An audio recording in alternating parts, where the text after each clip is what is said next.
السلام عليكم. أي أخوة بخير. قربان أحوالتان شلونها؟ ما شاء الله قولها وقول. أمرك قربان. قربانتم خۆ گوڵی مدیرێکی تازەمان بۆ هاتووە ئەمەوێت چەپچێ گوڵی زۆر نایابی بۆ بەرم. حما مولود بەڵێ أول شيء علي يقناسن. حقه من عائلة وانا دناسم فيهم خوشة. اوانا لزماني عبد الكريم قاسمي را لو عياموها. عد مشيلة دندو او كسيلة صحكم بي او اصلا هنا اول شيء ببتا مدير يكم كس قولي له دبا شيء ببتا مسؤول يكم كس خوي دقا تكري لا هيني كرا تاريخي اندريش زور والله آفرم والله يشتكي باشا كاد والله يدس خوشي اللي يكم هي توقع شيء بابا ها جاب سروا قول بوي شيء بابا شيء تو علاقة تو سروا دبرو دي راكا كاتوني بني تي راكا سمقوتي طب لا تدي داوي اللي بوجناك مو أو شاقردم ما طور اللي يتر أو عقلي توزيك تيك شو خجالة منه قەیناکە ئەی نازم گوێ مێرێ. عليهم أي شعري شناوي شعر مان هي بس المديرة شعری نایب ویلایە بقذابي یەک شعری زۆر نایبم بۆ بنووسە وي بس سر شام ويلا كتم بري بابو یەک خف شعری نایبم بۆ بخەر سەر ئەم موبایلە چاو مديرك الناوي تيا کاگە شێردەڵ أو تشي أو ناوى هذا يخو هلا مزاد بزور خوشة شير دل ما شاء الله صلى الله لك كاكا شير دل بري وبريكي بدل هاد بجي ضل هربجي دلدل آفر فهم دەست خۆش دەستان خۆش بێ. كوانيا يكتب كي جوان بو مدير هابيلي مدير بيه أي آفر بدلت أما نابێت تۆزێ لەوە گەورەترم بۆ بکەی با تۆزێ نایب بێ خاڵە. ئاوات تێکەڵی کەم چۆنە بەس سەر چاو جەناب ئەمرەکەی ئێستا بۆ دەبەستم بۆی هەر نەکرێتەوە چیەوە ببستين لوي بەتەل أسبك یڵ لنفتوى دەستێش بای چۆنە قوربان؟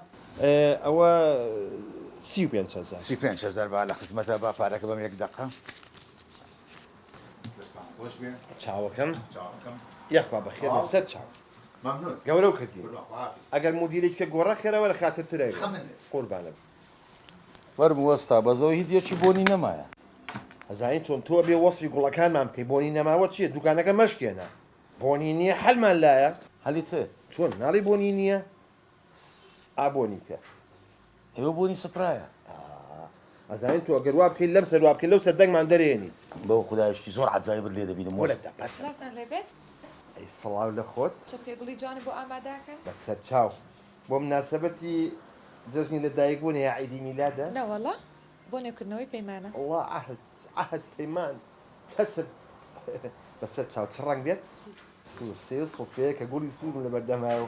کراسی من سوور و کراسی تۆ سوور وا ڕەحم کە چەند سڵ پێنج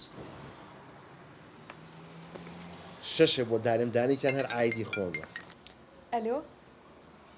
ها حیاتم چی؟ جیابوونەوەی چی؟ دڵت کونا؟ کاکە ڕازیم ئەچی بۆ ئەوروپا؟ چاوەڕێکم تاییتەوە؟ ئێ بۆ هەر بیان وهێنیتەوە؟ چی؟ تاو؟ بەڕێزم ئەڵێم ئەم لە قەسپی تا بێ زۆر جوانە هەر نامەوێت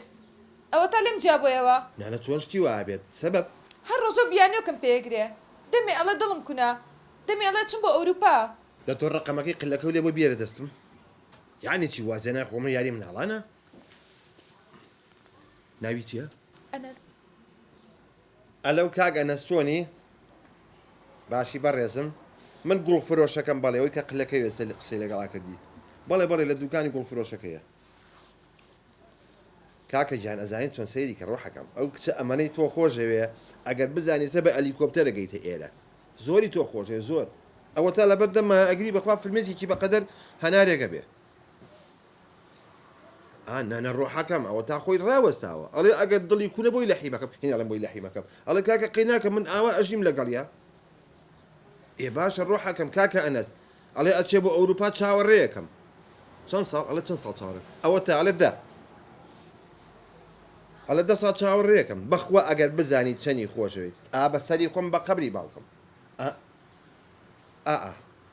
تەواو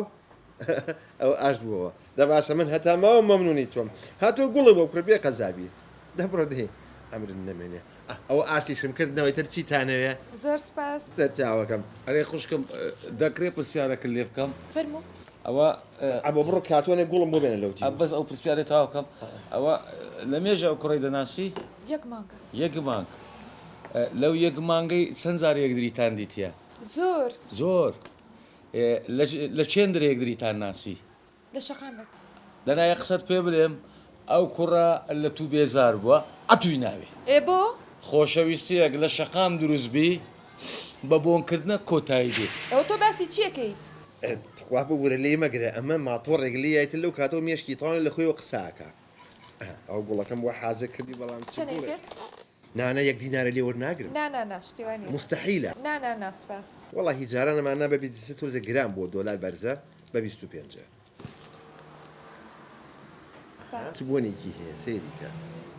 هەر قابل بە ئەنەسە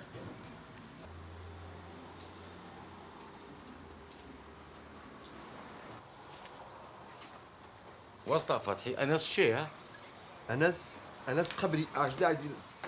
بەس تێم بگەێنە بزانم ئەم گوڵۆ بۆ کێیە نەقلە هەیە نەخۆشەویستێکە هەیە نە ئازیزێکی بۆ کێە بیت لۆخانەی بێسەر پەرشتان دەبم خانەی بێسەرپەرشتان یانی چی؟ با تێت بگەینم ئامن ماوەکە لە کنەتو ئیش دەکەم